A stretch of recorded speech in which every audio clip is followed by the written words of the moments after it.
Hey everyone, I'm Zach Seward, co-founder and CEO of Quartz, and welcome to today's episode of Make Business Better, which is a conversation with the CEO of Girls Who Code, Reshma Saujani. Every Tuesday at 11 a.m. Eastern Time, I meet here on LinkedIn to talk with business leaders who are committed to making business better through their work and can share practical advice with all of us to apply in our own lives and jobs. And for today's episode, we're going to be talking about what Reshma has termed the Marshall Plan for Moms and how the US and other countries might address the current crisis in the workforce for working mothers that's been exacerbated by the ongoing pandemic. In the next 15 minutes, we'll give you the Quartz essentials on that impact that the pandemic has had on women participation in the workforce, insight from Reshma and why this has led her and the organization and others to make such a call for policy reform, and hopefully some practical tips and policy advice that we can get out of this that we might all apply in our own working situations. We'll take viewer questions too. If you've got them, just place them in the chat. We'll get to as many as we can.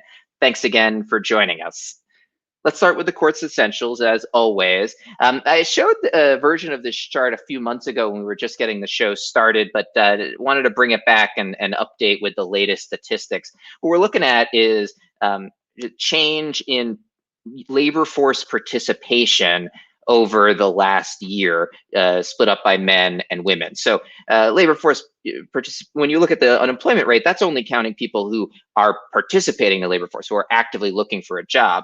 Other people, of course, drop out for a variety of different reasons. And during the pandemic, of course, that might include frustration, not being able to find a job, or needing to deal with family.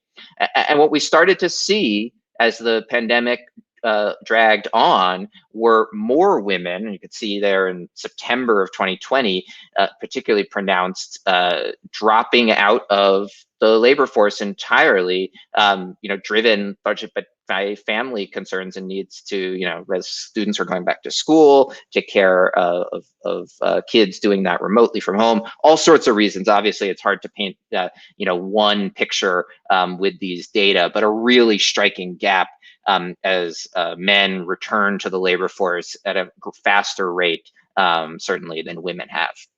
Why is that? Well, all sorts of reasons. As I said, this McKinsey study, surveyed fathers and mothers about their return to the workforce during the pandemic, showing very clearly concern among mothers about needing to reduce working hours or even take a leave of absence from work in order to address family issues.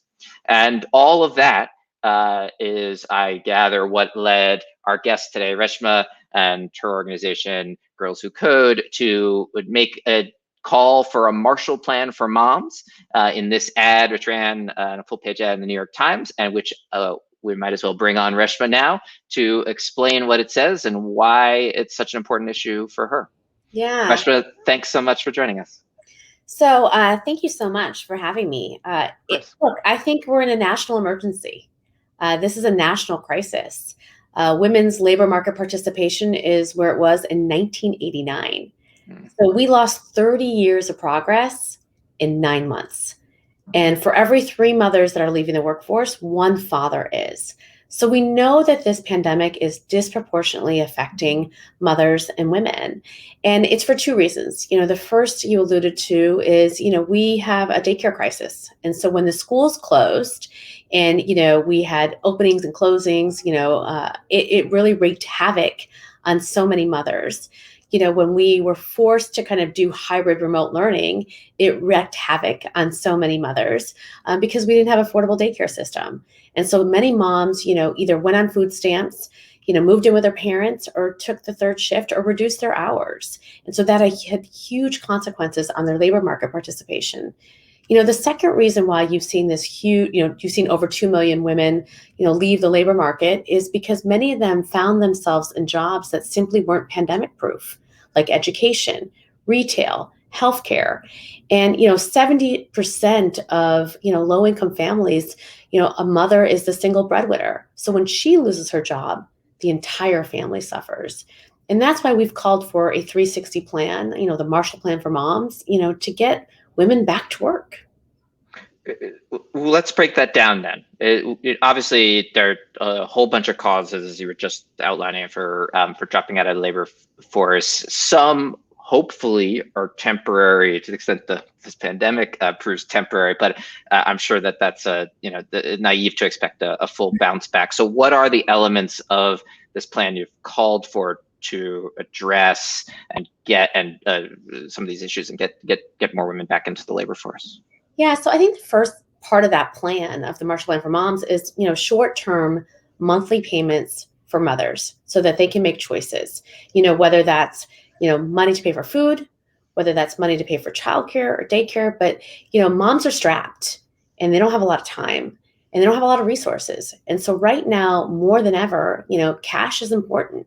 So, we've seen, in the current, relief bill, a proposal by, President Biden for a childcare tax benefit. We think that that's a start, that's a down payment on the Marshall Plan.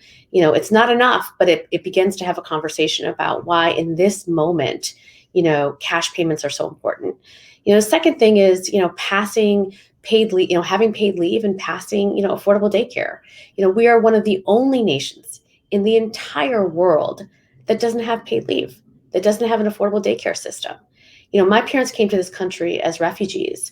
And, since the time I was 8 years old, I was a latchkey kid. You can't do that now. But, they couldn't afford childcare. So I can't even imagine what my mother would do if she found herself in the middle of this pandemic right now, because the cost of childcare is just exorbitant. And it's unaffordable in this country. And finally, we know that a lot of these jobs that have been lost, they're not coming back.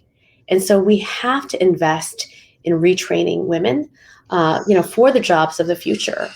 And I think that is something that we have to look into both, in the federal government and in the private sector, as well as think about, like, as mothers come back to the workforce, what are we going to do to support them? What are the flexibility arrangements? What are the benefits that we're going to be offering? How are we going to rethink performance management? I mean, there's so many things, right, that we have to prepare for, as we start bringing mothers back to the office. So I had three main elements there: cash payments, affordable childcare, and new jobs or retraining for different jobs. Cash payments is interesting. I mean, there's a kind of this natural experiment going on right now in the U.S., which had traditionally been averse to the idea of just cutting checks to Americans, but now have done it twice and likely coming up a third time. It's like precisely what like advocates, for instance, of a universal basic income advocate for. But between UBI and other proposals, which have long been called for basically rewarding parents with cash payments, seem more mainstream than they ever did before. It seems like there's more political hope to get something like that through. I probably unlikely to see the precise proposal you've made passed by this Congress, but maybe you could say a little bit more about why right now would you like to see the focus be on getting cash to parents in particular in this moment, and I'd love also to hear your thoughts about, like, in the long term, if that's something that you guys should consider. Yeah, I mean, it's incredibly controversial, both on the right and on the left. This idea of cash payments to mothers, especially this idea of paying for unseen, unpaid labor. We know that globally 75% of the unpaid labor is done by mothers. And it's still not included in the GDP. We know even in this moment, right, where you really can't even call this labor unseen anymore. Our partners saw exactly what we were doing: the laundry, the dishes, making the puree, doing the vast majority of the homeschooling, and it didn't really change behavior. I mean, the stats that you showed were very interesting about how this is really affected. Mothers decided to cut back their hours. Mothers decided to go part-time. Mothers decided to leave the workforce entirely. And again, none of this was about choice. We didn't have a choice. I often think how ironic and interesting it is that, when they closed schools down, or when they even offered hybrid learning, it was this 1950s sensibility that they thought that someone was going to be at home logging on, my kindergartner on Zoom. And that somebody was me. And look, Zach, I don't actually believe that the schools are going to open in the fall, especially here in New York City.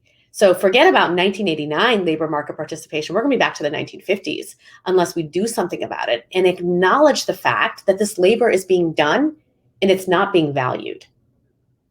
Yeah, I mean, that's a scary prediction, but I'll have you back on in September to see if it comes true. But I totally hear you, and what on what kind of dramatic effect that that likely would have. Nobody's making that connection. Even as the president and policymakers are presenting their school opening plan, more money for PPE, more safety for teachers, first in line vaccination, all these things that I agree with, nobody is actually talking about who's the ones that are doing the schoolwork at home. And so it's almost like not even being recognized that this is a major part of any school reopening plan. Or keeping the schools closed. There has to be, a real economic analysis of the impact, the labor market impact on mothers being forced to, again, make these choices in the fall. And it's not being discussed. And so, again, we're going to make sure that it is. And, moms are pissed. I think at the beginning, we were grinning and bearing it. Now we're done. And rightfully so. I'm telling you, I have tapped into this populist mom rage, and I am going to continue to ignite it, because what's happening right now is wrong, it's unfair, and it's unjust. Well, the other element of that rage, no doubt, is about the challenges of childcare. And I'd be curious, what is the specific proposal in this partial plan for moms to make childcare more affordable? Yeah, I mean, listen, I think that we should be providing it. Many countries already provide it for free. And again, it's Estonia, it's Germany, it's Sweden. And so, at the least, I think the private sector should be in the same way. I think that they've really stepped up on paid leave and sort of leading the trend in terms of offering paid leave. I think that they need to lead the country in terms of subsidizing entirely childcare for many parents. It is simply unaffordable. And it can't continue to be. This is why, when you combine women not getting equal pay for equal labor, and then you combine the exorbitant cost of childcare, again, women aren't choosing to not pursue their dreams and their ambitions are being forced to. And so, in the current relief bill, we're bailing out the childcare industry, which we need to. We're offering a tax credit, for low-income parents. Again, we're doing that for 1 year. I think 1 year is not enough, and it's a start. But again, I mean, a lot of us kind of fell off our chair. Chairman Powell last week, in the Fed, for the first time said, we got to think about daycare. We got to talk about childcare. That's the first time that's ever happened. And so I think we have a real opportunity here to again, not ask for scraps, but ask for it all. Well, the one thing you talked about in the middle there, I wanted to press on is whether the solution should come from the public or private sector. Thus far, as you said, it's largely been the private sector leading the way in terms of flexible working hours for parents, providing childcare in some cases, and other perks to support parents, but those are largely in white-collar professions. Absolutely. In a way, the private sector driving the solution is likely only to exacerbate the divide and not do much at all for a ton of working moms where their companies are not likely to consider that. That's absolutely right. I mean, listen, the vast majority of mothers who've been pushed out of the labor force are low income, and are of color. And look, they can't afford to not work. This, again, is not even a choice. What's happening is they're having to go on the third shift and make huge kind of sacrifices, to their own health and mental health, in order to do that. And so I do think that you have to have solutions that are coming from, both the public and the private. And then again, when the private sector is offering solutions for their own workers, they need to advocate for the government to offer that to everybody. And so I think that that's what, for example, in paid leave, why it's not getting passed through Congress is because many people still see it as something that businesses don't want. and that narrative, needs to shift. So it's simply not enough for Google to offer paid leave to all of their employees. Google basically needs to advocate for every woman in this country, every parent in this country, to be offered paid leave. Paid leave was the topic of our episode just last week, and it had on folks from Prudential talking about its importance. I can see. I mean, I don't mean to totally denigrate the private sector's role, responsibility here, because as you're saying, that's likely what's going to put pressure on the government to ultimately act as a show of force that this is in fact supported by the business community. Yeah, I think you can't minimize it too, right? And its impact really on culture. Like I do think that, even on this, someone had said to me that, like, when the millennials were coming to the workforce, everybody like got out the bean bags and the popcorn, like we prepared for them, right? And we just never did that for mothers. And so we have another opportunity again, right? As we think about what the workforce is going to look like, how to reinvent it better, how to make it more equal. How are we preparing it for mothers to actually succeed? And look, I'm not seeing enough movement on this. And, I think that there have to be more conversations about, like, what is the plan, for moms and for parents? Like, what are the flexible arrangements we're going to offer? What are the benefits that we're going to offer? How are we going to rethink performance management? Because here's the thing, if schools don't open in the fall, you can't evaluate a mom in the same way a single guy who's doing the exact same job. It's not fair. And, we are making this sacrifice, not just for our families, but for society. We are not speaking of a world right now where motherhood is a choice and you simply have to be a martyr and accept everything that's happening to you. We have made an enormous sacrifice for our country. What do you think it says about our American society, at least, that we've got a situation where in most states restaurants are open, and even funds to businesses to revamp HVAC, et cetera, but schools largely remain closed. And though I'm more optimistic about September reopening, I definitely will acknowledge that very, very little has been done to get kids back into class, which seems pretty crucial to this plan, to supporting this plan and having it work. Let me tell you why schools are not opening. Because schools can't open unless the DOE follows the CDC requirement. So what's happening in half of our country, like Kansas, Georgia, my sister's kids go to Georgia, they're in schools 5 days a week, but they're not doing social distancing, right? So they can have 22 kids in a classroom. We live here in New York City, my kids in public school. There is simply, unless we have 22 kids in a classroom again, there's no way that kids can be back in school 5 days a week because there's just not enough room. And the problem is that the DOE has its own standards and its own requirements. And there hasn't been, we were supposed to open up middle schools and high schools, in the fall. It's March, right? So I don't feel like, again, I think parents are so tired and so exhausted, that there's not enough pressure. And what's sad here is that, and I'm putting on my Girls Who Code hat, half the kids that I teach are under the poverty line, half of them are Black and Latina. What this year has done to their opportunity, to their education is just shameful. We know that remote school isn't working. Going back to this point and how it's connected to the Marshall Plan for moms, what you're seeing with a lot of single moms and a lot of parents is because they have to go on the third shift or because they're not being offered flexibility in their work, what's happening is the older child, who is often a girl, is doing the homeschooling. So she's now not logging on because she's got to take care of her siblings.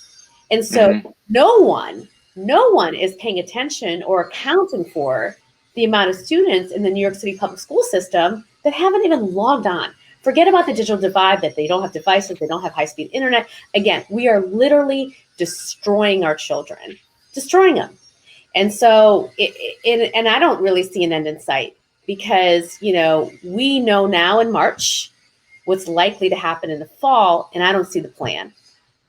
So the real question is for right now, you could answer that. If the CDC says you don't need to do social distancing and masks are enough, hey, DOE, are you cool with that? Well, I mean, I trust your judgment there. against my own Pollyannish assumptions, it is stunning that that more has not been done to help schools reopen safely, or to focus on that part of the the fact that of the teachers are economy. not first in line in every Yes. in every state, the fact that we don't have HVAC equipment, and there's so much, right, that schools, and like, it should have been our number one priority. But it just shows to me and again, who are the people in this moment that are really, think about all the teachers who have children, and the balancing act that they're trying to do right now. So I think the people that have been, again, the most bludgeoned by this pandemic are mothers and children. And I guess, again, it sets up what's wrong with our value system in our country, that we didn't prioritize them. Right. Both that was inevitably going to happen when the pandemic struck, given existing social structures and policies. And then, of course, it did happen, and there was very little direct response to that crisis. And it's still happening. Yeah. Well, look, what I'm taking most away from this conversation is, for a lot of us, certainly I'll admit that I'm in this camp, the focus right now is on, when's this going to be over? I got my first vaccine shot, thinking to the summer, can't wait to loosen up and put this all behind us. And that's fair, but better to treat this as like with a once in a generation moment that it is, and take there will remain problems, social problems that need addressing, of course, but also, like, can we get past the what the situation that led us to this place in the first place, and pass some serious reforms on. I would personally, I'd start with paid leave, and checks for parents is a really strong proposal as well. Look, I mean, we have an opportunity. We're building America back better. And that means that we have to build motherhood back better, because, we will have another global crisis. This will happen again. And I think it allows us to, just fundamentally ask the question, well, why did this affect mothers disproportionately than fathers? Even in 2-parent households, what does that say about our structures? And, how can we rebuild them? So again, I see this as like an opportunity to have conversations that, we should have been having, but weren't having, but now, and we just can't assume that once we're all double vaccinated, that right. It's all back to normal. Because we know, even with, the recession, Obama would say it took 8 years to get back. And he would say that the reason why that happened is we thought too small. So we have an opportunity to think big. Well, if we can be of help in keeping the focus on these issues, please let me know. And I really appreciate your coming on, Reshma, to share this all with our viewers. Thank you so much for having me. Have a great day. You too. Bye-bye.